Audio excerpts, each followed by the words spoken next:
welcome, other friend. Hi. Sorry I'm late. Good. Hi. All right, so our second visitor today is on the talk show. Now we'd like to welcome McKenna to the stage. This is McKenna Palmer, class of 2017. She's up on the wall somewhere. I go way back. Not all the way back, pretty far back. Oh, there's a picture right there. Yeah. So she was in my advisory years and years and years ago. Part of the first class to actually be in this building. They were the first group to be in this building, which was kind of cool. McKenna, where'd you come from today? I came from Sumter today. Sumter. So she drove all the way from Sumter to see you and me. So thank you. Thank you. So we are talking about our early college experience and kind of life afterward. What was, and we won't go into as much detail with your early college experience because the school's different, completely different. With Airyanna, she was here. Basically, Miss Fleming left when you left, and it was been Miss Williams ever since. But McKenna, you have a completely different experience. You're almost on the front end of Miss Fleming. So things have changed. Yeah.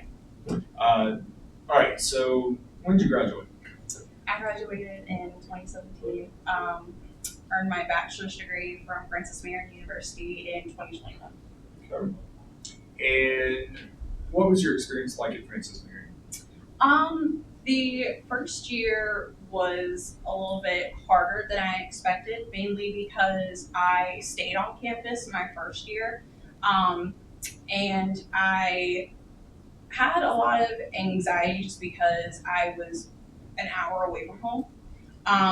But I still kept in contact with Mr. Chappell, other teachers, friends that were still really involved with the school that were able to give me the motivation that I felt like I needed. And even at the time, it still continues to do well here to really prepare you for the academic workload.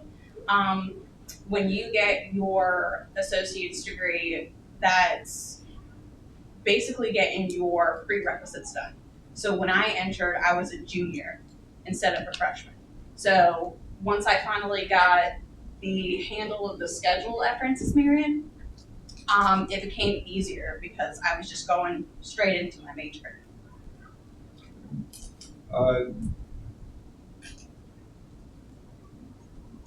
You mentioned being a third-year student. How old were you your first year at Francis Marion? I was 18.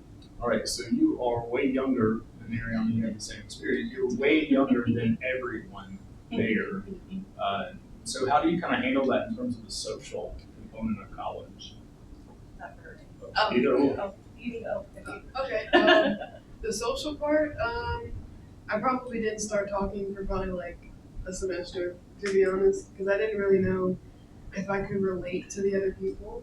But once I started talking, and like you said, we're already kind of in our like where we want to be and what we want to graduate with, and so you see those people quite often as you start branching out, and so then we started talking and communicating, and then I realized it's not really like, am I able to, go out with them? No, but I can learn a lot from them, and I can learn how the school works.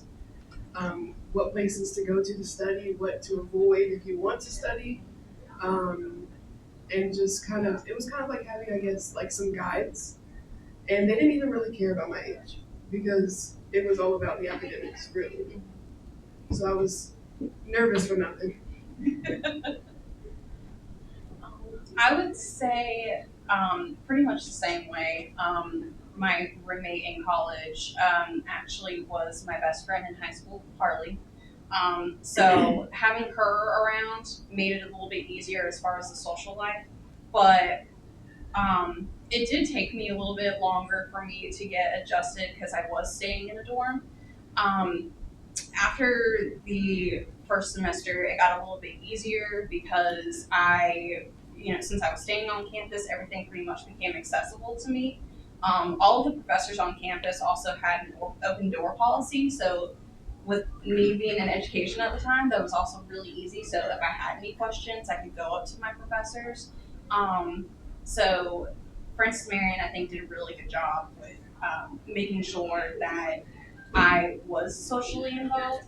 Um, they were actually more impressed with the fact that they wouldn't have known that I had graduated so young and gotten my associate's degree if I didn't say anything. You had mentioned prerequisites. Not sure if we all can understand that idea. What are prerequisites?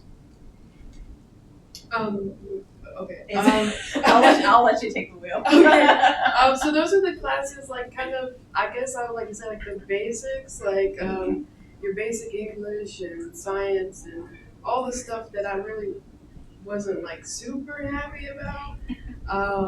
And then you start getting to stuff that I actually wanted to do. But the basic stuff, I will say, I was put into the lowest English you could be put in over at Tech. And I was like, that sucks. Because I was like, man, like, I'm smarter than that. But I actually still used everything he taught me today. So the prerequisites, why they might be, oh man, I'm not really going to do this, they're extremely, extremely important to what you do when it comes time to being a junior over at whatever college you go to. Sounds like it's pretty important also to kind of know what your trajectory is Yes. in terms of what's expected at that college. Yeah. Probably having some good conversations with guidance about Yes. credits that transfer versus those that don't.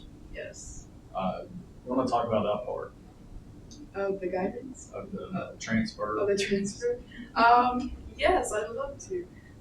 Especially during COVID, it was not easy, especially learning how to do it new. But like you said, talking to guidance is super, super important because it kind of got me to where I was, like I said, I was going to one school and I was like, I don't need to go here, I need to go here because this is what's more important for what I want to do when I grow up. Which also has changed, but it's still the same field. Mm-hmm. And so I got what I needed cheaper, I was closer to home, and a lot less time. So just making sure you're paying attention and talking even to the schools that you're not even in yet. Just talking to their advisors or something like that over there, they will tell you what you need, where you need to go, like what you, as far as what you can do with your degree.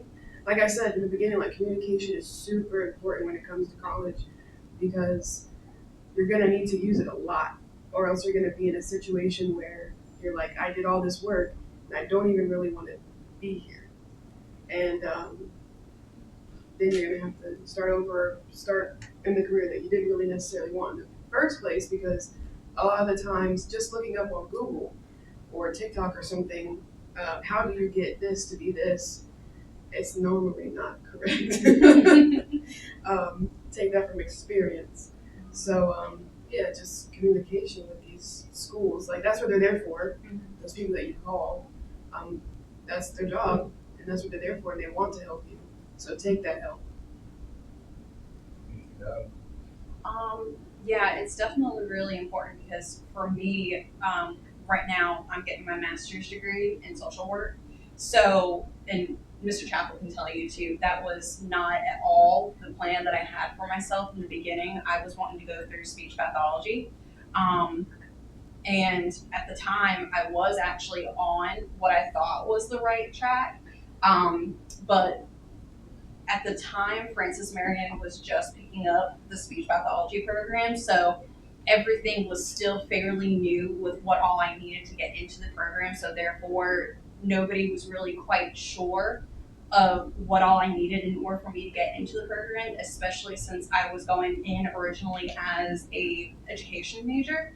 So eventually, with me especially changing majors in the middle of my senior year, I learned very quickly that it was very important to contact my advisors because it's not like here in high school where you have somebody kind of like point you in the right direction and kind of following up with you like, hey, did you, send in your transcript? Did you follow up with the college? Did you make sure you received a grade in this class? Because that's what you need in order for you to get into the program. So I also learned, how to really utilize my cell phone, and a computer. That was, and I'm 20.